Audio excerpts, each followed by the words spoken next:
Да ги отвориме нашите Библии, браки и сестри, на почетокот да читаме във второто послание до Коринтияните.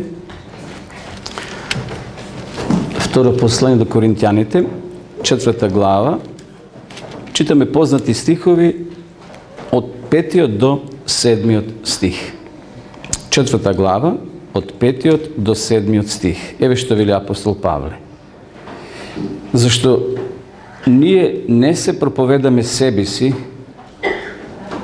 туку, како овде што вели текстот, Христа Исуса како Господ, а себе си како за ваши слуги заради Исуса. Зашто од темнината Тој засветли во нашите срца, за да ги осветли со познавањето на Божјата слава во лицето на Исуса Христа. А ова благо го имаме во земјени садови, та изврсноста на силата да биде од Бога, а не од вас. Во овие стихови, браќи и сестри, апостол Павле зборува за најголемото благо или за најголемото богатство за нас, луѓето, кои Бог ги има на оваа земја. Меѓутоа, сепак, ние не сме толку драгоцени, како што има нешто подрагоцено од нас, а тоа е Исус Христос. Ние сме тие земјени садови, садови направени од глина, од земја, во кои треба да се открива Исус Христос. Денес, како одиме во продавница, какви садови имаме? Од што се направени?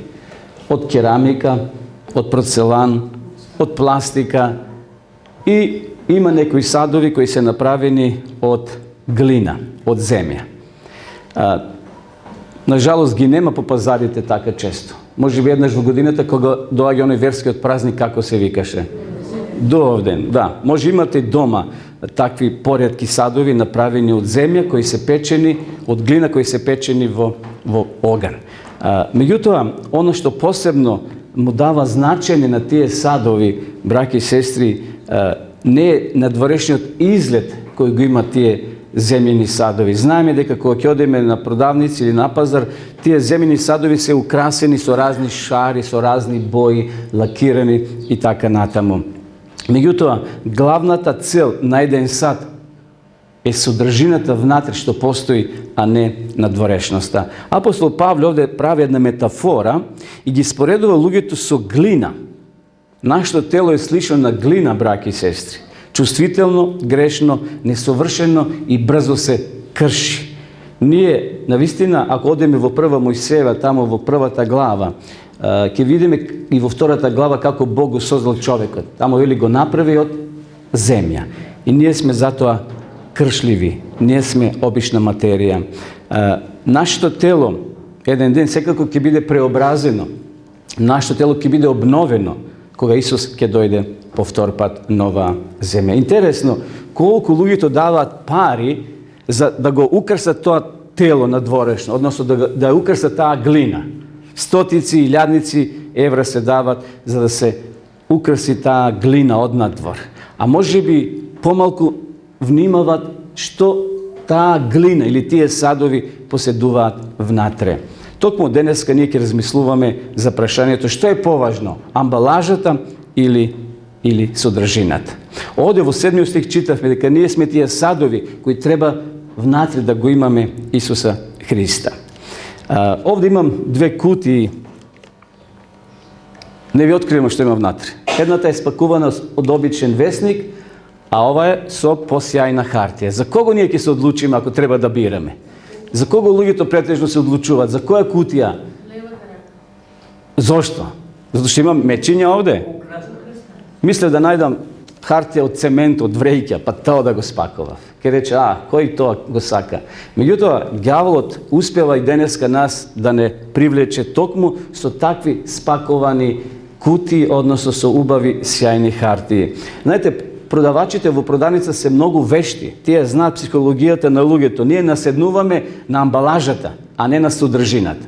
Токму денес ќе зборуваме зашто ние треба повеќе да се одлучиме. За оно што е надворешно или да видиме оно што е внатре. Бидејќи рековме на почетокот, ние сме тие садови. Што има внатре? Што Бог цени? За тоа малце подолу ќе кажеме. Постои една изрека, вели, не е се злато што сјае. Има ли лажно злато? Pa ima bižuterija taka, mnogo taka ubavo izglancano, sveti, no ne je zlato. Ima način kako to se utvrdova.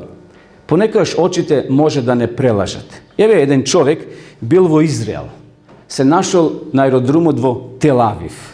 Imala jedna neprijatnost. Njegovi od kufir trebalo da pomene niz onaj skener. Znajte, postoje od skeneri, kaj što se gleda vnatre vo onije kuferite što posjeduvate. I taka, koga pomenal kuferot, a tamo u drugata soba security, policajcite gleda što se slučilo vo boja. Sve gledat. I odjednaš počelo da trepti, da svetli crveno, kako opasnost. I vienaš čovjek bil povikan u kancelarija i to i da otvori torbat, odnosno kuferot, da vida što ima vnatre. A vnatre, koga otvorile, vidjeli jedna tašna, čovjek otkupil tašna kako podrog za svojeta sopruga, a tašnata imala gore železne rakofat, kako se vika to, račka. I to im izgledalo kako da ima oružje. I zato je bil povikan i podosta mu se izvinili. Interesno, može na oči da izgleda jedno, a u stvarnosti drugo. Na dvorešnji izgled, braki i sestre, ambalažata može da ne prelaže, da ne zavede i da dobijeme pogrešne informacije za ta ličnost. Nije ponekad gledame na dvorištu, ta ličnost je mnogo dobra, pa ete, dobro oblečena, dobra frizura, dobro se odnesova, dobri manir ima, što to je svekako dobro, međutim, ponekad steknuvame pogrešne informacije za nekoja ličnost. I zato da ne donesuvame vednaš zaključujući za nekogo ili za nekoja razosnovana na dvorešnji izgled. To je samo ambalaža. A vnatrešnosta može, v toj mig ne može da je vidime. Evo jedan primjer za jedan pastor koji raskažува, дека во неговата црква доаѓал един пријател, редовен бил на сите служби. Тој бил непознат за верниците, бидејќи бил некако затворен и не може да воспостават контакт со него. Кога клечеле верниците, тој не клечал, седел на столот, односно на клупата. Кога сите пееле, тој не пеел. Не бил отворен за разговор со верниците. Ги избегавал контактите и не сакал да ја даде својата адреса за контакт на пасторот. И така, тоа било едно време. Се додека проповедникот, пасторот со својата кола не одел во една населба да посети еден неков верник. И така возел по улицата, го примитил човекот кој доаѓал да ја земе поштата во своето поштенско сандаче. И така се сретнале, не може да избегнат контакт, проповедникот ја запел колата, излегол, а човекот, бидејќи бил во лето, бил во кратки ракави, во мајца и во кратки панталони. И така се поздравиле и човекот почнал да зборува. Рекол срамежливо: Господине проповедниче, јас пред неколку години доживеав огромен пожар. Имам лузни по раците, имам лузни по колената и не можам да клекнувам. Затоа во црква ми е непријатно, кога сите клечите, јас мора да седам. Кога сите сте може облечени малце во послободно, како лето, јас морам да носам долги ракави, имам белези, самиот може да видите, имам затегната кожа на колената и не можам да клекнувам. Браќи и сестри, дали може на дворешниот изглед да не преваре, да не прелаже некогаш? Може. Нажалост, постојат луѓе кои повеќе посветуваат внимание на амбалажата, отколку на содржината. Еве, многу верници имале погрешно мислење за тој човек, за тој пријател, дека е горд, дека не сака да клекне, дека не сака да пее, а тој си имал своји трауми, си имал своји проблеми, свој крст што си го носел. На дворешниот изглед може да создаде погрешна слика за некоја личност.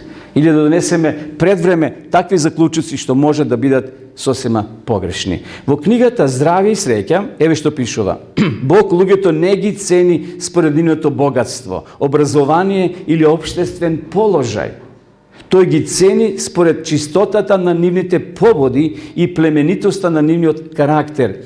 Господ посебно гледа на тоа колку го поседуваме неговиот дух и во која мера тој се открива во животот на човекот. Значи, во нашиот карактер, колку се открива Божиот лик. Во книгата Копнеш на вековите пишува: нашето влијание на другите зависи не толку од тоа што ќе кажеме, туку од тоа кои сме. Значи, ние може се и се што да зборуваме. Суперлативи. Меѓутоа, луѓето го гледат твоето однесување, твојот живот и мојот. Значи, Бог, браќа и сестри, не ја цене амбалажата. Бог ја цене внатрешноста, содржината на таа амбалажа. Кои се тие мотиви што ние му служиме на Бога? Од кои мотиви денеска дојдовме овде? Затоа што да се видиме еден со друг, што исто така има своја тежина. Меѓутоа, ако нашиот мотив не биде да во црква доаѓаме ради Бога, да се сретнеме со нашиот Спасител, да го племениме нашиот карактер, да вткаеме уште една нишка на нашата вера, навистина тогаш тоа ќе биде само амбалажа. Апостол Петар, ајде да одиме во 1 Петрова, 3 глава и да читаме негова изјава.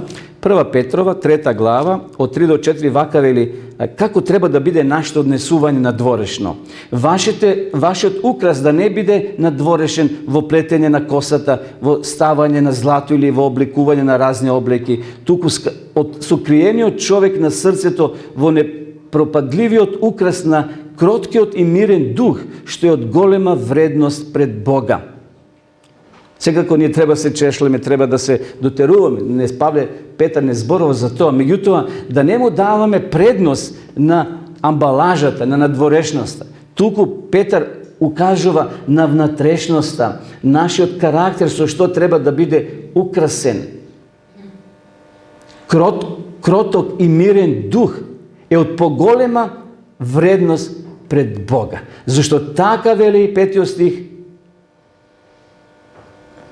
Зашто така некогаш се украсува светите жени кои се надева на Господа и така натаму. А Исус, кога се дружил со своите, условно кажано, непријатели, фарисеите, садукеите, бидејќи тие му биле потенцијални непријатели, постојано го прателе да му најдат некоја замерка, во наприлика Исус веќе не можел не да ги трпи, да ги поднесе, туку морал да им каже. И еве што кажува Матеј 22 глава. 23 глава, знаете, овде има вели предупредување на фарисеите. И овде Исус имал директен дуел со тие верски лидери, верски водачи. 25 до 28 стих вака вели: горко вам книжевници и фарисеи. Зошто Исус ги нарекува такви?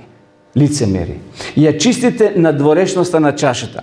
Знаете, кога доаѓате кај некого, во некој семејство, ви дава чаша да пиете вода. Ако е однадвор валкана, дали и внатре се тоа продзира? Непријатно, така? Вели, фарисеите што правеле? Ја чистите надворешноста на чашата и чинијата, а внатре сте полни со грабеж и лакомост. Слепи фарисеју, очистија најнапред внатрешноста на чашата, за да биде чиста и надворешноста. Како Исус бил толку храбар да влезе во таков дуел? Така и вие однадвор им се покажувате правење на луѓето. Горко вам и така натаму. Браќи и сестри, каде била погрешката на фарисеите? Сите сме грешни. И фарисеите биле грешни луѓе. Но тие многу повеќе посветувале внимание на амбалажата. Значи, на амбалажата. Се обликувале со посебни алишта, клечеле на раскрсница да луѓето ги гледа, да им се клања, да им бакнуват рака. Фактички. А го занемарувале она што е внатре, изградба на карактерот, на подбудите и мотивите. Знаете, што правиле евреите? Ако кокошката снесе јајце во сабота, не смеш да го јадеш, а можеш да го продадеш. Зарем тоа не е фарисејски? Бидејќи бизнис, во прашање пари, да не ти пропаднат јајцата што живината кокошките ќе ги снесат во сабота. Исус затоа им вели: немој тоа да го правите. И подосна ги нарекува варосани гробови. Знаете што правиле евреите? На 5 Адар, 15 Адар, тоа е верски еврејски празник. Адар на 15. Оделе во толпа, фамилиарно, и ги фарбале гробиштата, односно оние, како се викат, спомениците. Зошто? За свештениците кои ќе доаѓат, или назереите, кои ќе дојдат во допир, да не се оскврнат, да не се извалкат. но нивите срца останале непроменити. Гледате што правили. Зато Исус зема слика и прилика од нивниот секојдневен живот. 5 стих вака вели: а сите своји дела ги права за да ги видат луѓето. Зато ги расшируваат своите молитвени записи и ги прават големи ресите на облеките. Имале реси, а тие нивните книги биле како ролна и ги разликувале нивните молитви колку се долги. Исус вели, тоа го прават за да ги видат луѓето. Браќи и сестри, го заборавиле Бога, бидејќи имале погрешни побуди во нивните активности. Во Копнежот пишува: побудите на карактерот му даваат побудите дават на карактерот нашите дела, ставајќи ги на нив печат на срамота или високи морални вредности. Значи, од какви побуди тоа го правиме е многу важно. Секако, тоа не значи дека добрите дела не се добри и не треба да ги правиме. Не, ние треба да правиме добри дела, но какви се побудите? Мартин Лутер еве што кажал: Боже, прости ми за добрите дела што сум ги направил. Прости ми, Боже, за добрите дела што сум ги направил. Зошто? Па затоа некои мотиви биле себични што тој ги правил. Бидејќи понекогаш, тие добри дела можат да произведат кај нас гордост и опасност. Мудриот Соломон во Пословици, во 13 глава, 7 стих, еве што запишал: некој се преправа на богат, а нема ништо. Некој се преправа на беден, а има големо богатство.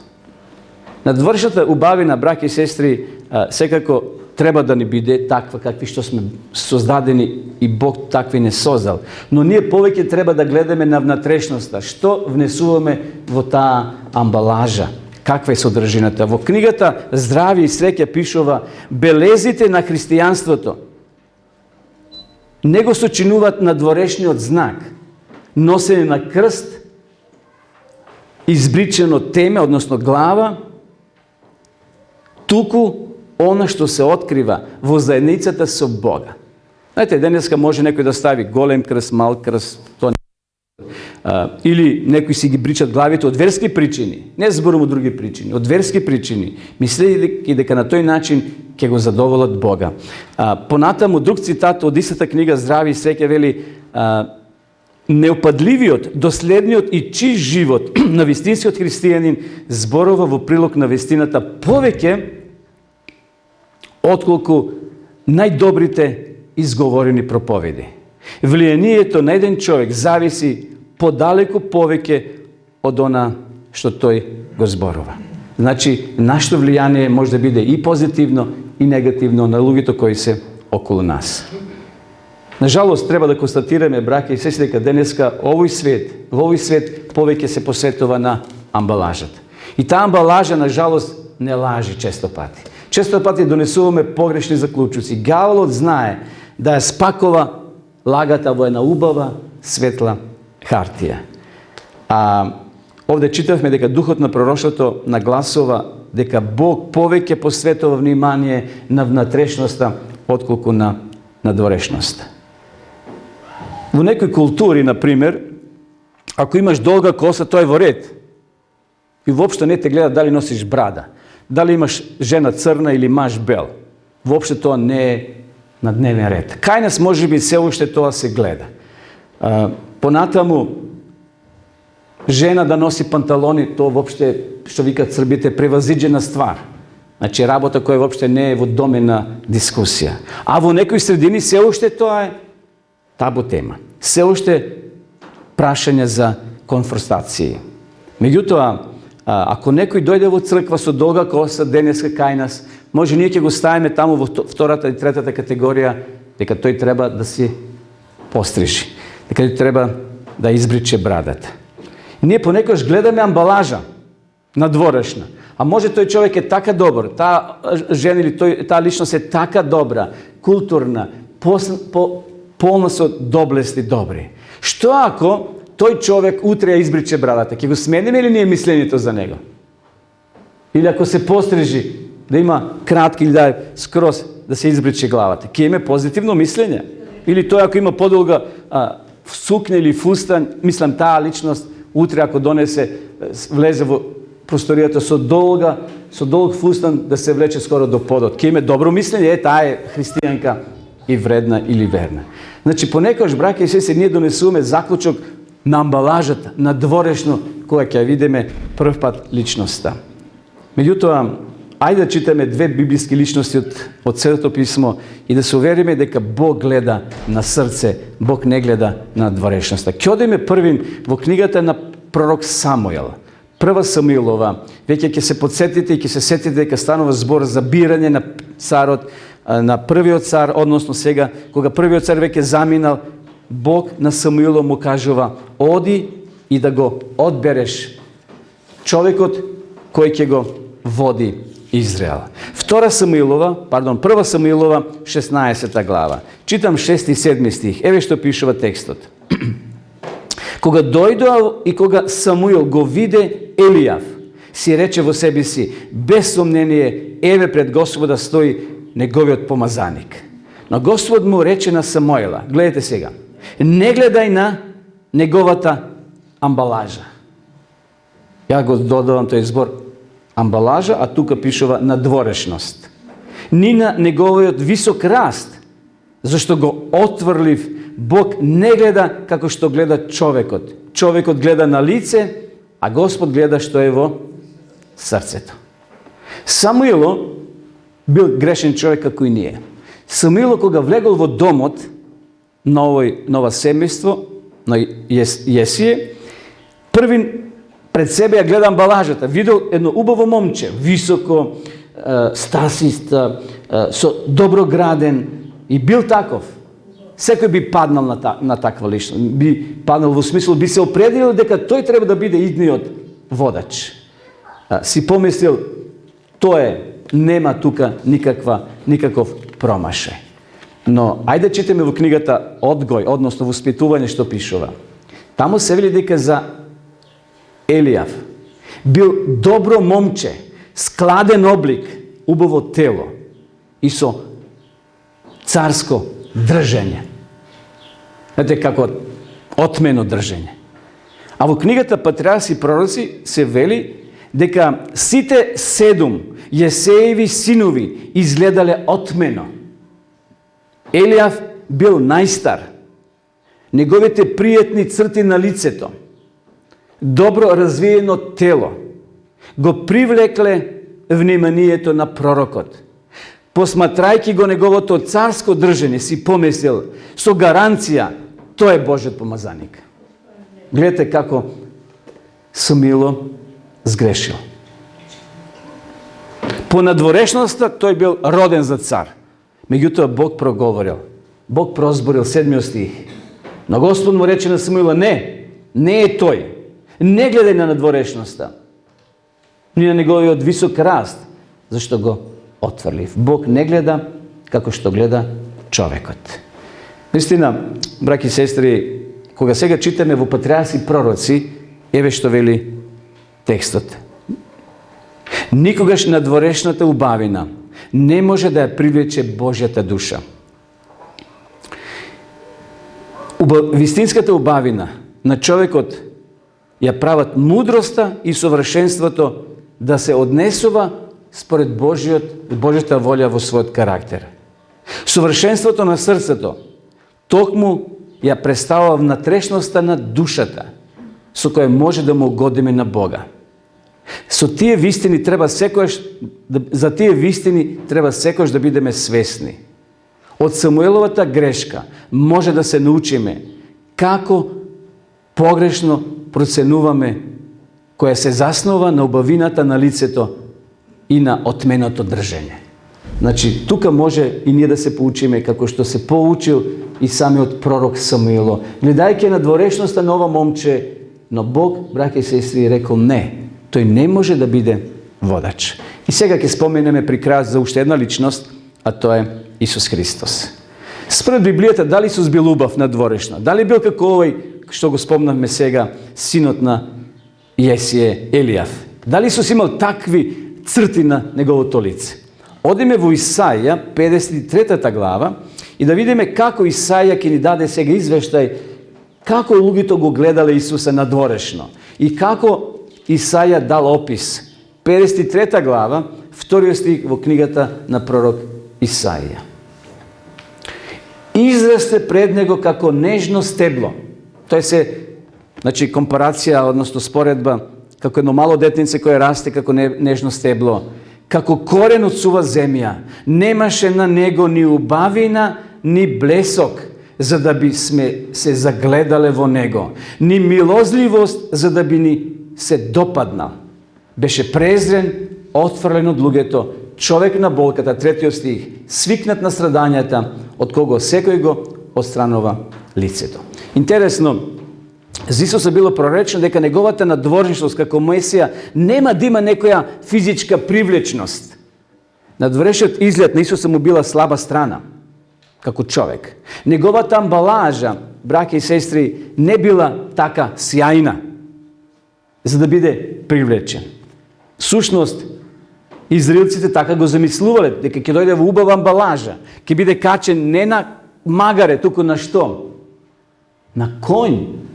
Царевите на коњи доаѓале, а Исус на едно обично клюсе, магаре. И зато биле ожалостени.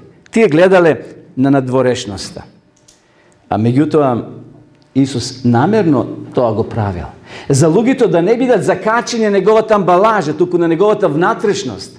Зашто Исусовата внатрешност бликала преку неговите зборови, преку неговите солзи кога плачел таму над Ерусалим, кога плачел и кога ги превратил масите во Ерусалим, во храмот.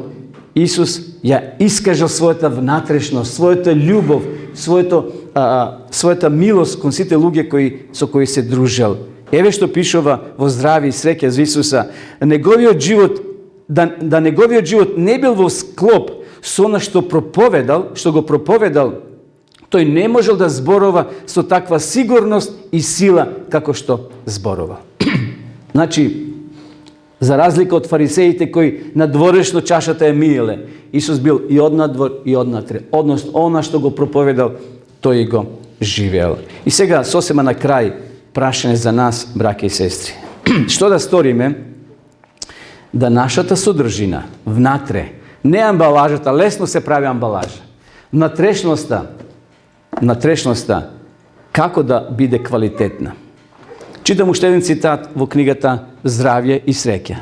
Господ посебно гледа не на тоа Господ посебно гледа на тоа колку го поседуваме неговиот дух и во која мера ние го откриваме во нашиот живот неговиот карактер. Гледате, без разлика каква ни е амбалажата од надвор, условно кажено. Бог гледа, браќа и сестри, на твоето и на моето срце. Мораме повеќе внимание да посветиме на внатрешноста на содржината. Чарлс Спурџон кажал: добриот карактер е најдобар споменик. Они кои те сакат и на кои им си помогнал, нема никогаш да те заборават. И сега оно што е многу важно. Изгравирај го името во срцата на луѓето, отколку на мермерна плоча. Дали е исправно кажано? Мермените плочи се кршат, се копаат и заминуваат. Но она што е изгравирано во срцето кај тебе и кај мене, тоа останува за вечност. А во порака до младите христијани пишува единствено богатство што ќе го понесеме со себе од овој свет, тоа е нашиот карактер. Единствено богатство што ќе го понесеме со себе од овој свет е нашиот карактер. Ја знаете она позната изјава на Александар Македонски, што им кажал на своите 4 генерали пред да умре. Шаката да му биде отворена. И го прашале: зошто, Господине? Да луѓето сватат дека ништо не носам со себе. И затоа ништо нема да понесеме со себе, браќа и сестри, освен нашиот карактер. Карактерот е многу важен. И сега неколку точки. Ако се уште сме во фаза на собирање на материјал за содржината, тие работи нека не поучат. Прво, Ако досега сме ги цениле луѓето според нивната амбалажа, а не според содржината, мора да престанеме тоа да го правиме. Значи да ги цениме луѓето според натрешноста, содржината, а не според амбалажата. Второ, не смеме да забораваме дека ние сме обични земјени садови и да вредноста не е во надворешноста, на глината, туку во внатрешноста, во содржината на тие садови. Трето, да посветиме повеќе внимание на изградба на нашиот собствен карактер, а не на карактерот на другиот. Ние понекогаш сакаме да го градиме карактерот на другиот, а својот го забораваме. Да посветиме внимание на изградба на својот собствен карактер, а помалку на садот. Дали е шарен, дали е лакиран, дали тие садови се привлични за око. Повеќе да посветиме внимание за внатрешноста. И понатаму, да градиме секојдневна врска со Бога. Тоа ќе го постигнеме како? Број 1. Проучување на Библијата, молитва, читање, проучување на духовни книги, доаѓање на богослуженија и сведочење. Тоа се тие скалила, браќа и сестри, кои ќе ни помогнат. Ако тоа го правиме, не треба да се грижиме за содржината. Таа ќе дојде само по себе. Само ако ги следиме тие чекори. Господ нека ни помогне да навистина ние како земјени садови, што Бог не создал, да биде Христос центар во нашето срце. Да нашиот карактер се изградува од ден на ден и така кој ќе дојде Христос ќе не земе и ќе не преобрази, ова Павле вели, смртно тело во бесмртно, но карактерот ќе отиде во вечноста. Нека му е слава на Бога за ова сознание и да го молиме за негова помош и благослов. Амин.